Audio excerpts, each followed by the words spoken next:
Welcome to Top Shelf Men. I'm Reese. Today, we're going to talk about why the red pill is indeed political. While I agree with Rollo Tomassi on many points, I've read The Rational Male and the different volumes that he has, Preventive Medicine, Positive Masculinity. I haven't read Religion yet, and I have read The Player's Guidebook. I do agree with him that the red pill is open source for other writers and creators to build upon. But I do have disagreement with him, particularly that the red pill is apolitical. The red pill isn't simply about getting girls, getting muscles, getting dollars. It's also about seeing reality for what it is and stepping away from society's comforting lies. And then once you become red pilled and you understand that intrinsically men and women are different machines, there's nothing about us that is a blank slate. We start to see that everything in society is fake. Everything we are taught is wrong, and we are being lied to regularly, not just about women, but about how governments work, about how money works, how everything works. And with that knowledge, time and time again, we see the elites, the governments, pouring so much money into these social engineering programs to get the outcomes they want. And every time the elite push to make any sort of social engineering programs happen, it always ends up screwing up masculine men. We are the only people getting screwed by these people. The elites, the governments, they mess with masculine men's ability to have authority over the things we are responsible for. They mess with our ability to earn money. They mess with our ability to find women who aren't feminist train wrecks here in the West. And that's why I always advocate for passport bros and actually don't bring them here. You go there. Because you bring any woman here, she's going to become a blue-haired feminist within a matter of years. Besides that, as some of you might or might not know, that feminism indeed was a social engineering program that was colluded with by elite industrialists such as the Rockefellers, universities, and government to push feminism onto women to brainwash them for two reasons originally. One, to double the workforce so that they could suppress wages, because suddenly now for every one worker you have two, because both husband and wife are now working. So that suppresses wages. And then the other reason was to double the tax base. Now you have two tax-paying wage slaves instead of one. So yes, the red pill does teach us the truth about female nature, but it also tells the elites what they need to do to socially engineer women to make them terrible versions of men, to make them good wage slaves. And they use our own taxpayer dollars against us. It is no accident or coincidence that women are encouraged to act out like horrible men, be online prostitutes, while the average blue-pilled beta is a soy-sipping simp. This is not an accident. This is all by social engineering and massive brainwashing through the educational systems that has been in place for decades, getting us the results we have today. This is why the red pill is not apolitical, because it has been weaponized. Female nature, male nature, it has been weaponized against us. That's why governments and scumbag politicians want to ban or tax the crap out of anything that makes men men. They want to take your rights away to have weapons for self-defense or leisure. They want to ban meat. Because why? Oh, meat just happens to help increase your testosterone because you need animal fat and animal protein to regulate your hormone levels to stay masculine, because it helps produce your testosterone levels and keep them proper. They also tax the crap out of tobacco products because nicotine happens to increase your testosterone. But on the other hand, let's legalize all sorts of drugs that turn you into a freaking zombie. Let's legalize marijuana that lowers your sperm count and turns you into an unmotivated loser for heavy users. This is not a coincidence. This is not an accident. This is a war on masculine men from the powers that be, using the knowledge, the intrinsic knowledge of female and male nature against us. And with all that in mind, let's take a look at a little country known as Australia.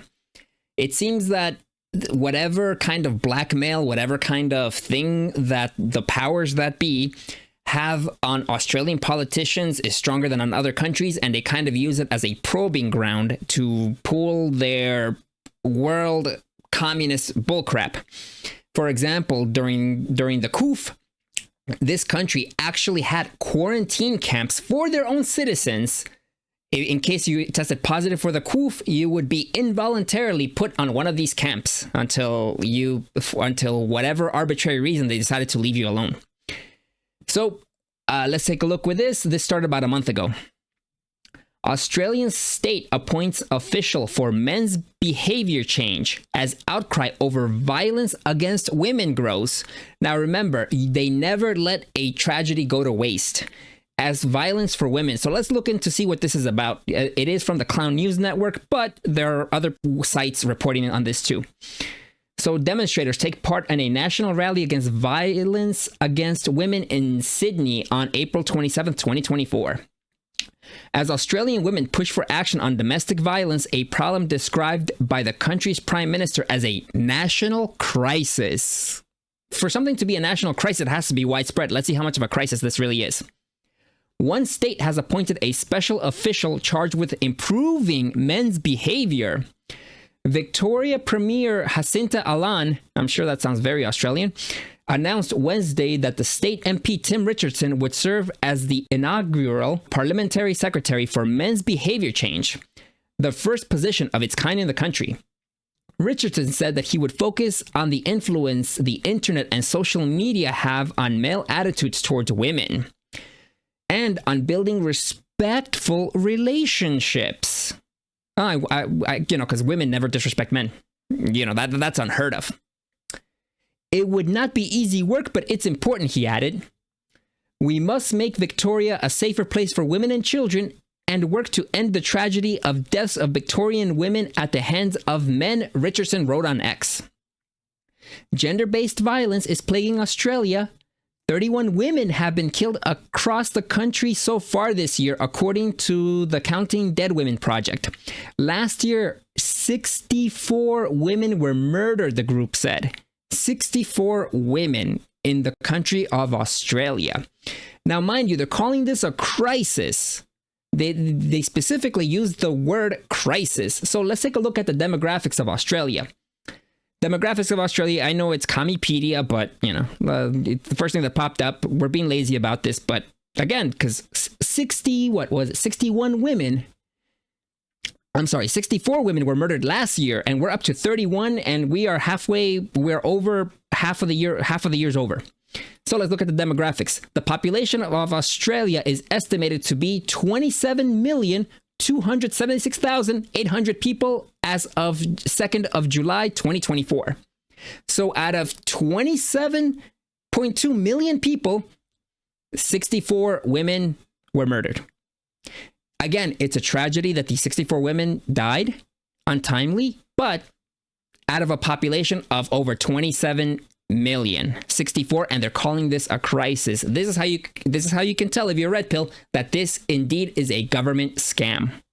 Last weekend, a woman and her daughter were shot dead in Perth, Western Australia, by a man who was allegedly trying to find his ex-partner. Again, that non-gendered language, ex-partner, because the partner might have been another guy, or might have been a giraffe, or might have been a horse, but trying to find his ex-partner and daughter.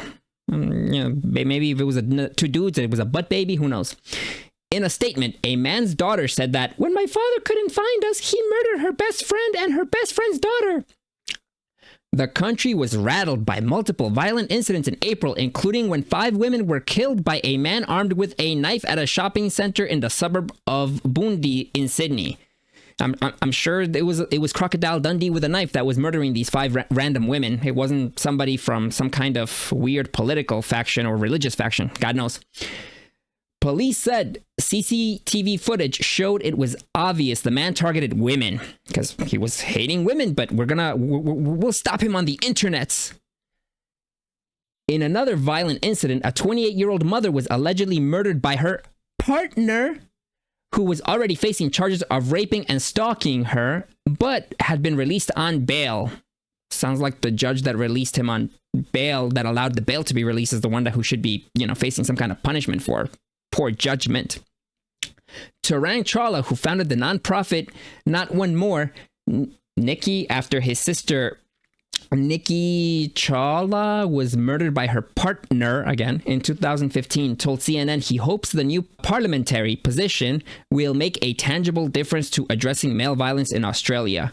Again, I don't know that much about Australia, but these names sound awfully Aboriginal. And from what I've heard, Aboriginal community in Australia seems to be very violent. This role gives me some semblance of hope that focus is shifting away from this being a woman's problem to solve and instead is a man's issue that we can take leadership for, he said, between crossing his legs and crushing his non-existent balls.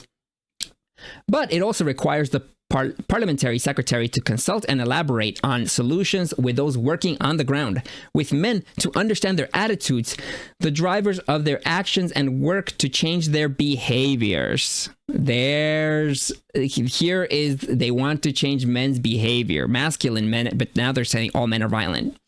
And again, on a population of over 27 million, 64 women. Again, it's tragic, but we don't know the backgrounds. Maybe these women made terrible choices because, women are known for their good decisions.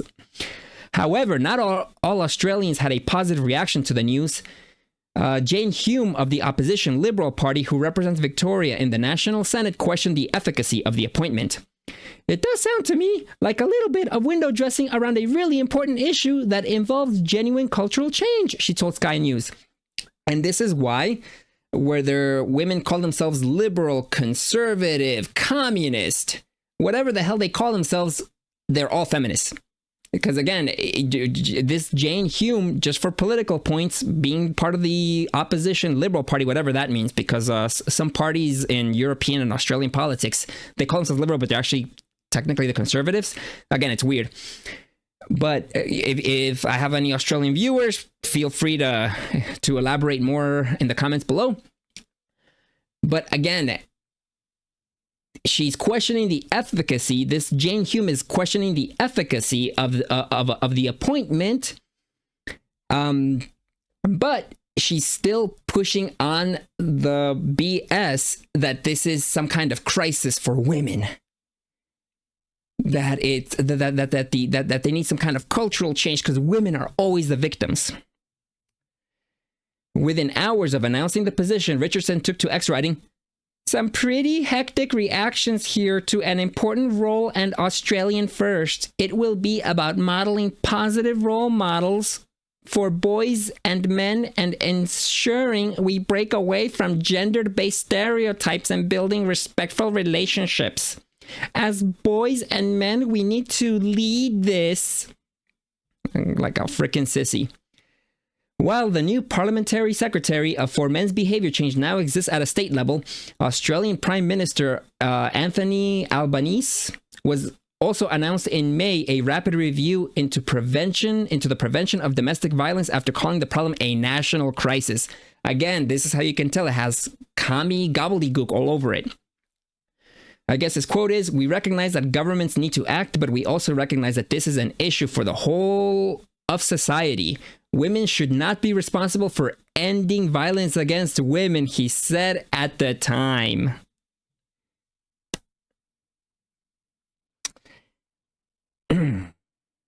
So now Australia is running their little experiment about trying to modify men's behavior. And I promise you, give this enough time, they will turn this into some kind of enforcement.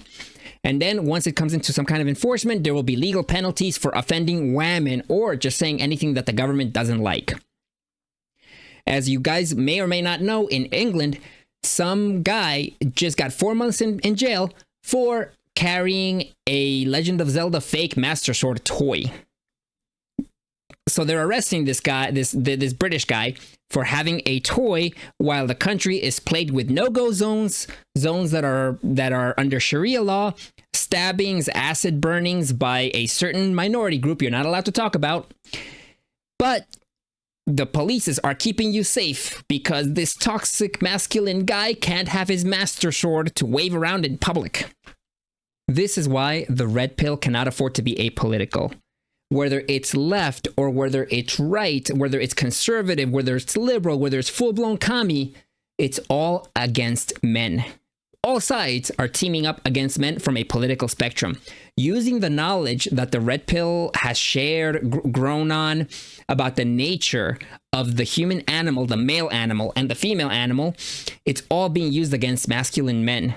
Because, well, if you get rid of masculine men, then it's easy to take over entire groups of people, entire populations, and it's easier for what these loony elites have planned for the world, where everyone will be under their commie rule.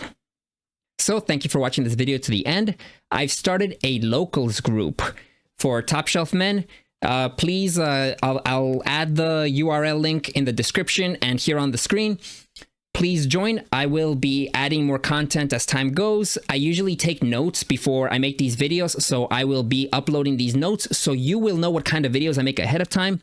Also, I will be putting up polls for people to pick what the next video topic will be when I have multiple topics in mind that I want to make videos about. This is the beginnings of us making a Top Shelf Men community of like-minded men. So sign up for the community. Also, let us know if you agree or disagree with me with the red pill having no part in politics. Let us know in the comments below. This is Reese. See you next time, guys. Peace.